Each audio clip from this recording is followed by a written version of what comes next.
What's going on, everybody? This is Super Robot Ed, and today I have a question to Hasbro.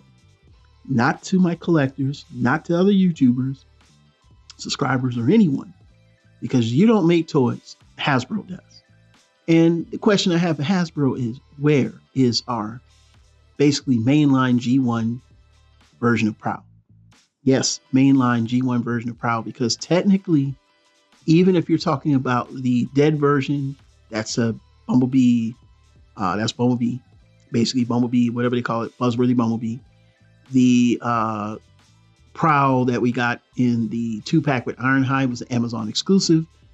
And now from when we understand there's not a whole lot of those, because apparently if you didn't get your orders in at like the crack of dawn or at the beginning when they first dropped, you never got it, even though you had your pre-order. And that happened with the Ratchet and Lifeline 2-pack. I had my pre-order in and they were like, no, you can't get it. And they never got it back.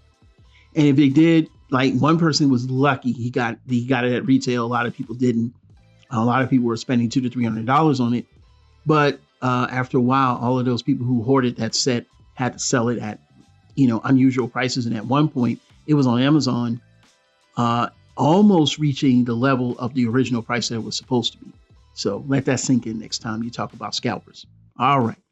Now, the other PROWL you see on the left is Combiner Wars. That wasn't really all. That also, even though you could get it in the store, not necessarily was something that was, I don't know. It just seemed like because this was in the later waves of Combiner Wars, it was like, didn't show up as much. So in the end of the day, you're probably lucky to have a Combiner Wars PROWL if you didn't overpay for it.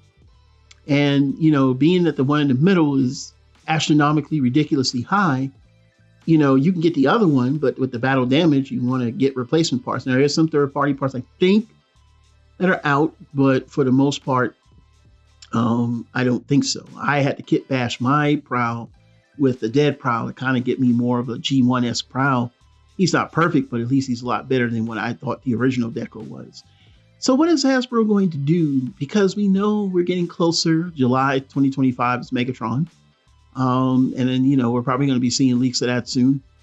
Haven't heard any other listings for the later of the year. Of course, Hasbro is reducing the amount of toys they produce. And they have, thus with Transformers, they have lost a wave in the studio series and basically overall for each series in mainline. So that means that PROWL may not come until 2026. But 2026 is the 40th anniversary of the Transformers 1986 movie. Here come the biters. They're going to bite this part. Remember that. But yeah, that's a possibility. A 40th anniversary line, basically curtailing what was remaining in 86. I could see that being possible, which, we know we're getting Soundwave and a few others in the studio series. So yeah, I see that a 40th anniversary thing coming up. Yeah, that would be cool. Maybe getting, hopefully, as they said they weren't, but maybe they'll get some package refreshes of some of the characters, maybe like Optimus Prime and maybe even Ultra Magnus, but maybe give it like a slightly more, animation, 86 deco or something like that. Maybe, that could be the case. I don't know. There's so much potential, but we need this PROWL ASAP. It is long overdue. Hasbro, it's been 4 years since we got PROWL, because we didn't get Ironhide and PROWL till late 2020. And then 2 years now with the Bumblebee, that Ironhide and PROWL 2-pack. I mean, yeah, we definitely need it because no one can go to the store or even buy a PROWL without spending a lot of money. So what are your thoughts? Leave down in the comments below. Are you mad at Hasbro? Like, hey, come on with it, man. Or if not, what are your thoughts? What do you want to do next? Well, I'm going to tell you like this. Hasbro, come on, man. Give us that PROWL. This is Super Robot Ed, bringing more news reviews to them. I'll see you soon. Bye-bye.